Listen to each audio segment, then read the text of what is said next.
Buongiorno e ben ritrovati con l'informazione flash di newsicilia.it. Vediamo insieme i titoli più rilevanti di questa mattina. Il collegamento tra il lago Arancio e la diga Garcia sarà completato entro 10 giorni, quanto emerso dalla riunione di ieri per contrastare la crisi idrica nel Trapanese. L'incontro ha visto presenti il vicepresidente della regione siciliana Luca Sammartino, che ha incontrato il presidente dell'ATI Trapani Francesco Gruppuso e il vicepresidente Carlo Ferreri, insieme anche a dei rappresentanti della protezione civile regionale.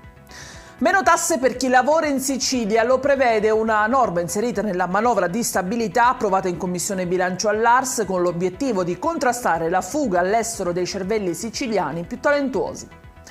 Un'azienda di Centuripe è finita nel mirino di un'indagine dei militari della Guardia di Finanza di Enna. I titolari sono stati accusati di indebita percezione dell'indennità di disoccupazione agricola erogata dall'INPS. Sono state scoperte delle irregolarità nelle giornate di lavoro dichiarate dai braccianti agricoli negli anni 2021 e 2022. Ci sono anche 3 ispettori della municipale, un dipendente dell'anagrafe comunale e la titolare di un'agenzia di disbrigo pratiche. Invece tra le 21 persone indagate che avrebbero allestito a Caltanissetta un sistema di residenze fantasma creato per intascare indebitamente il reddito di cittadinanza.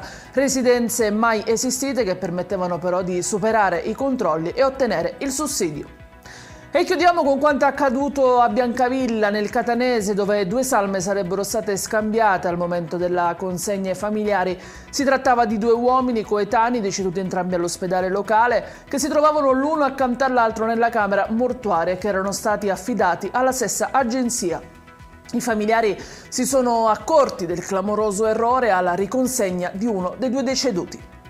Ed è tutto per questa edizione. Vi ricordo come sempre che i dettagli su queste notizie e molte altre li trovate sul nostro sito e sui nostri canali social. Grazie per averci seguito e a più tardi con gli aggiornamenti più importanti del pomeriggio. Arrivederci.